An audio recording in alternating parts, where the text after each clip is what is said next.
নমস্কার। ভগবান শ্রী শ্রী রামকৃষ্ণ পরমহংসদেব, পরম আরাধ্যা শ্রী শ্রীমা শারদামণি এবং বীর সন্ন্যাসী স্বামী বিবেকানন্দের রাতুল চরণে আমার ভক্তিপূর্ণ ভূমিষ্ঠ প্রণাম জানিয়ে শুরু করছি ভক্তের দরবার ইউটিউব চ্যানেলের প্রতিদিন কথামৃত। তব কথামৃতং তপ্ত জীবনং কবিভিরীরিতং কলমশাপহম শ্রবণমঙ্গলম শ্রীমদাততং ভুবি গৃণন্তি ये ভুরিদা জনাঃ।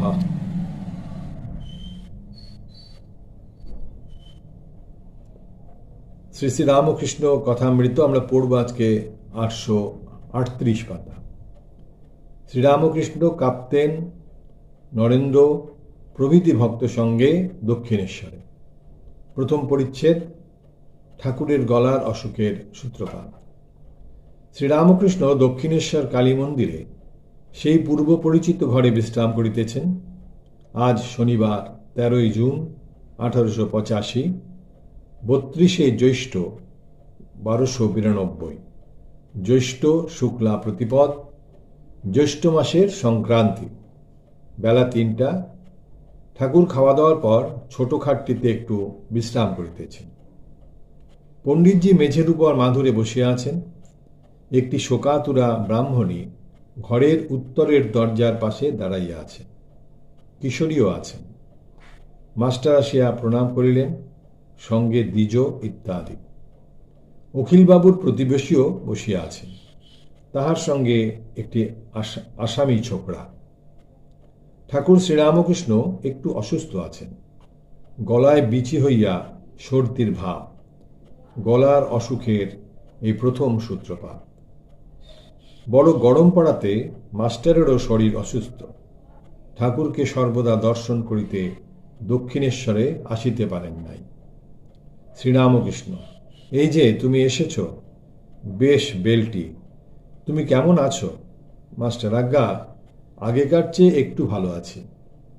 শ্রীরামকৃষ্ণ: বড় গরম পড়েছে, একটু একটু বরফ খেও। আমারও বাপু বড় গরমে পড়ে কষ্ট হয়েছে। গরমেতে কুলপি বরফ এইসব বেশি খাওয়া হয়েছিল, তাই গলায় বিচি হয়েছে। গয়ারে এমন বিশ্রী গন্ধ দেখি নাই।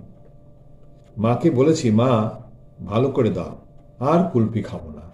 সরল কথা যে কুলপি খেয়ে ঠান্ডা লেগে গলা এরকম হয়েছে, তাই মার কাছে তিনি বলেছেন যে গলাটা ঠিক করে দাও, আর কুলপি খাবো না। যেমন বাচ্চা ছেলেরা বলে আর খাবো না, তারপরে যেই সেরে গেল আবার জেকে সেরকম বলছেন। তারপর আবার বলছি বরফও খাবো না। শ্রীরামকৃষ্ণ ও সত্য কথা, তাহার জ্ঞানী ও ভক্তের অবস্থা। মাকে যে কালে বলেছি খাবো না, আর খাওয়া হবে না। এই যে বলেছেন খাবো না, আর খাওয়া হবে না, বলা যখন হয়ে গেছে আর কিচ্ছু পাইনি। তবে এমন হঠাৎ ভুল হয়ে যায়। বলেছিলাম রবিবারে মাছ খাবো না, এখন একদিন ভুলে খেয়ে ফেলেছি। এই ভুল হয়ে যায়, মাঝে মাঝে ভুল হয়ে যায়, কিন্তু জেনে শুনে হবার জো নাই। সেদিন গাড়ু নিয়ে একজনকে ঝাউতলার দিকে আসতে বলল। এখন সে বাঞ্চে গেছিল, তাই আর একজন নিয়ে এসেছিল। আমি বাঞ্চে করে এসে দেখি যে আর একজন গাড়ু নিয়ে দাঁড়িয়ে আছে। সে গাড়ুর জল নিতে পারলুম না। কি করি? মাটি দিয়ে দাঁড়িয়ে রইলুম যতক্ষণ না সে এসে জল দিলে।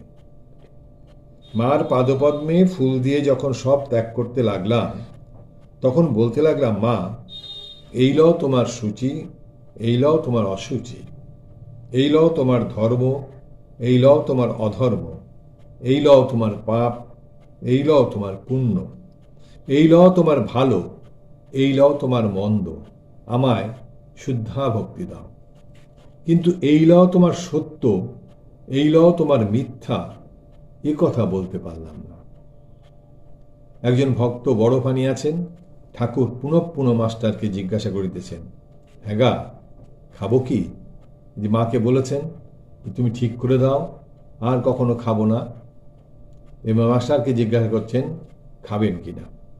মাস্টার বিনীতভাবে বলিতেছেন, আজ্ঞা, তবে মার সঙ্গে পরামর্শ না করে খাবেন না। ঠাকুর তো সবই মার তাকে জানে। মার সঙ্গে পরামর্শ না করে খাবেন না, কারণ মাস্টারমশাই এখানে তার কোনো মতামত দিলেন না, কারণ সত্যের অপলাপ হবে। ঠাকুর করেছেন, মাকে বলেছেন যে আর খাবেন না, এখন মাস্টারমশাই কি করে বলবেন? তাই বললেন যে মাকে জিজ্ঞাসা না করে খাবেন না। ঠাকুর অবশেষে বরফ খাইলেন না। শ্রীরামকৃষ্ণ: সূচি অসুচি এটি ভক্তি ভক্তের পক্ষে, জ্ঞানীর পক্ষে নয়। বিজয়ের শাশুড়ি বললে, কই আমার কি হয়েছে, এখনো সকলের খেতে পারি না। আমি বললাম, সকলের খেলে কি জ্ঞান হয়? কুকুর যা তা খায়, তাই বলে কি কুকুর জ্ঞানী? মাস্টারের প্রতি: আমি 5 ব্যঞ্জন দিয়ে খাই কেন?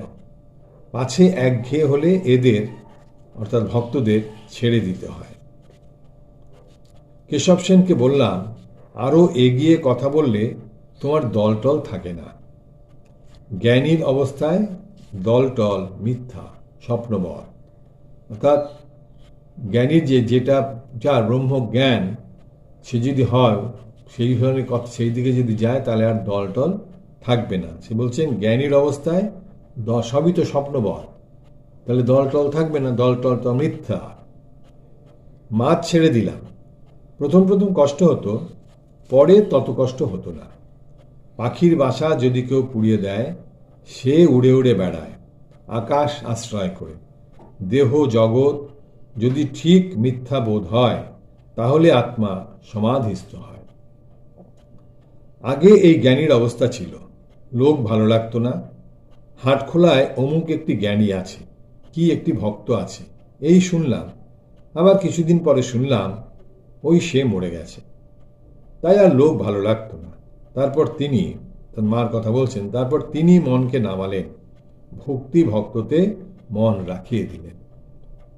মাস্টার অবাক, ঠাকুরের অবস্থা পরিবর্তনের বিষয় শুনিতেছেন। এবার ঈশ্বর মানুষ হয়ে কেন অবতার হন, তাই ঠাকুর বলিতেছেন। অবতার বা নরলীলার গুচ্ছ অর্থ দ্বিজ ও পূর্ব সংস্কার। শ্রীরামকৃষ্ণ মাস্টারের প্রতি: মনুষ্য লীলা কেন জানো? এর ভিতর তার কথা শুনতে পাওয়া যায়, এর ভিতর তার বিলাস, এর ভিতর তিনি রসাস্বাদন করেন। বলছেন মনুষ্য লীলা কেন না, এর ভিতর তার কথা শুনতে পাওয়া যায়, এই লীলায় তার কথা সব শোনা যায়। এর ভিতর তার বিলাস, এর ভিতর তিনি রসাস্বাদন করেন। আর সব ভক্তদের ভিতর তারই একটু একটু প্রকাশ, প্রত্যেকের মধ্যেই তারই একটু একটু প্রকাশ, স্বয়ং ঈশ্বরের প্রকাশ। যেমন জিনিস অনেক চুষতে চুষতে একটু রস, ফুল চুষতে চুষতে একটু মধু। মাস্টারের প্রতি: তুমি এটা বুঝেছ? মাস্টার: আজ্ঞা হ্যাঁ, বেশ বুঝেছি। ঠাকুর দ্বিজর সহিত কথা কহিতেছেন। দ্বিজর বয়স 15-16, বাপ দ্বিতীয় পক্ষে বিবাহ করিয়াছেন। দ্বিজ প্রায় মাস্টারের সঙ্গে আসেন, ঠাকুর তাহাকে স্নেহ করেন। দ্বিজ বলিতেছিলেন, বাবা তাকে দক্ষিণেশ্বরে আসিতে দেন না। শ্রীরামকৃষ্ণ দ্বিজর প্রতি: তোর ভাইরাও আমাকে কি অবজ্ঞা করে? তোর ভাইরাও আমাকে কি অবজ্ঞা করে? দ্বিজ চুপ করিয়া আছেন। মাস্টার: সংসারের আর 2-4 ঠোক্কর খেলে যাদের একটু আধটু যা অবজ্ঞা আছে চলে যাবে। শ্রীরামকৃষ্ণ: বিমাতা আছে, ঘাতও খাচ্ছে, সকলে একটু চুপ করিয়া আছে। শ্রীরামকৃষ্ণ মাস্টারের প্রতি: একে, অর্থাৎ দ্বিজর কথা বলছেন, একে পূর্ণের সঙ্গে দেখা করিয়ে দিও না। মাস্টার: যে আজ্ঞা। দ্বিজর প্রতি: পেনেটিতে যেও। শ্রীরামকৃষ্ণ: হ্যাঁ, তাই সব্বাইকে বলছি, একে পাঠিয়ে দিও, ওকে পাঠিয়ে দিও। মাস্টারের প্রতি: তুমি যাবে না? ঠাকুর পেনেটির মহোৎসবে যাইবেন, তাই ভক্তদের সেখানে যাবার কথা বলিতেছেন। মাস্টার: আজ্ঞা, ইচ্ছা আছে। শ্রীরামকৃষ্ণ: বড় নৌকা হবে, টলটল করবে না। গিরিশ ঘোষ যাবে না?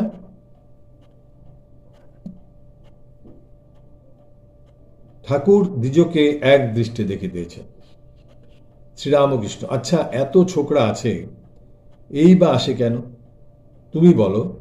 অবশ্য আগেকার কিছু ছিল। মাস্টার আজ্ঞা হাঁ।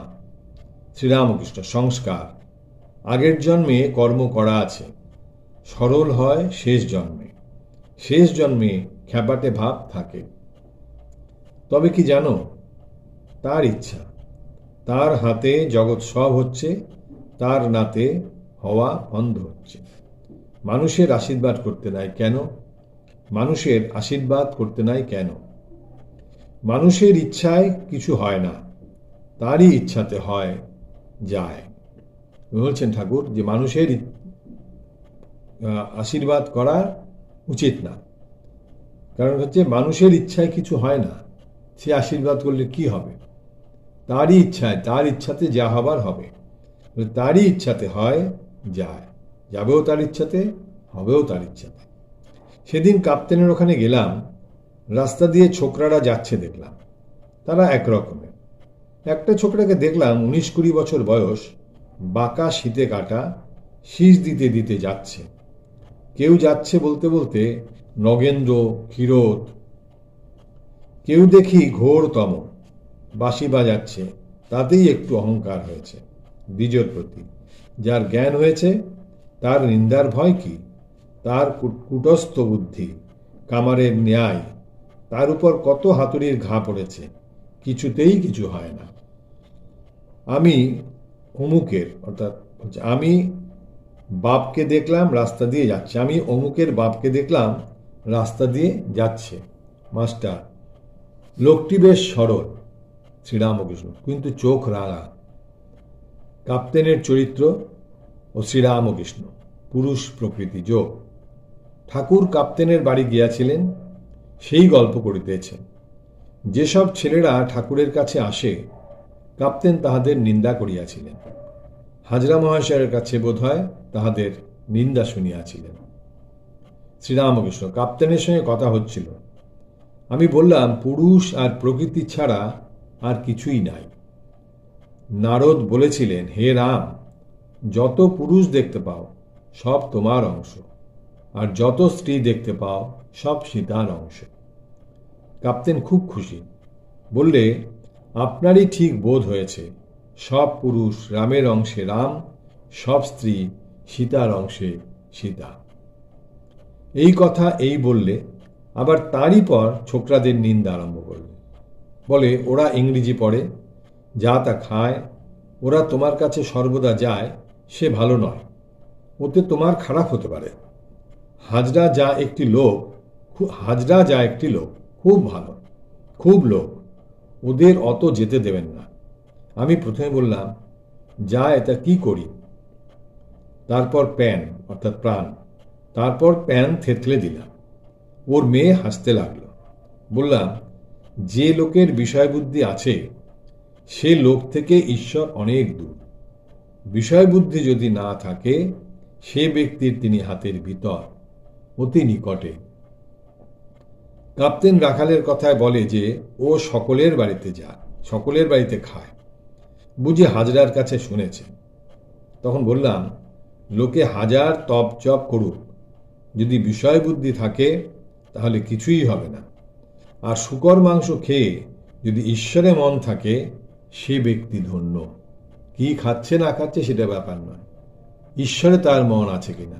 হাজার জপ তপ করছে, ঈশ্বরের দিকে মন নেই, এদিকে জপ করেই যাচ্ছে, কিছুই হবে না। তার ক্রমে ঈশ্বর লাভ হবে। বলছেন যে শূকরের মাংস খেয়ে যদি ঈশ্বরে মন থাকে, সে ব্যক্তি ধন্য, তার ক্রমে ঈশ্বর লাভ হবেই। হাজরা এত জপ তপ করে, কিন্তু ওর মধ্যে দালালি করবে এই চেষ্টায় থাকে। যে এত জপ তপ করছে কিন্তু দালালি করে বেড়াচ্ছে, এই চেষ্টাতেই সবসময় থাকে। তখন কাপ্তেন বলে, হ্যাঁ তাও বাত ঠিক হ্যাঁ। তারপরে আমি বললাম, এই তুমি বললে সব পুরুষ রামের অংশে রাম, সব স্ত্রী সীতার অংশে সীতা, আবার এখন এমন কথা বলছো? কাপ্তেন বললে, তা তো, কিন্তু তুমি সকলকে তো ভালোবাসো না। আমি বললাম, আপো নারায়ণ, সবই জল, কিন্তু কোনো জল খাওয়া যায়, কোনোটিতে নাওয়া যায়, কোনো জলে শৌচ করা যায়। এই যে তোমার নাগ মেয়ে বসে আছে, আমি দেখছি সাক্ষাৎ আনন্দময়ী।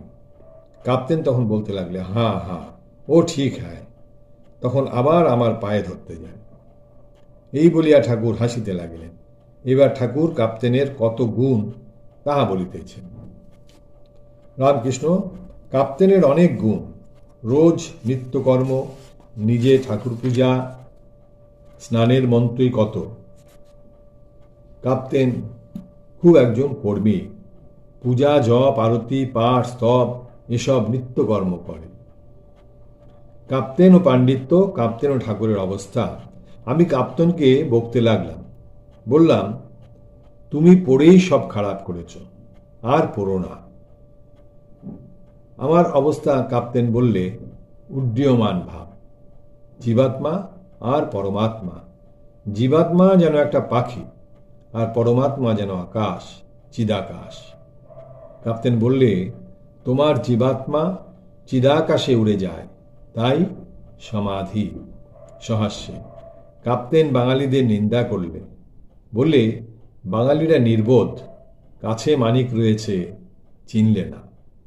ঠাকুরের কথা বলছেন যে বাঙালিরা তোমায় চিনতে পারল না, কাছেই মানিক রয়েছে কিন্তু তোমায় তারা চিনতে পারছে না।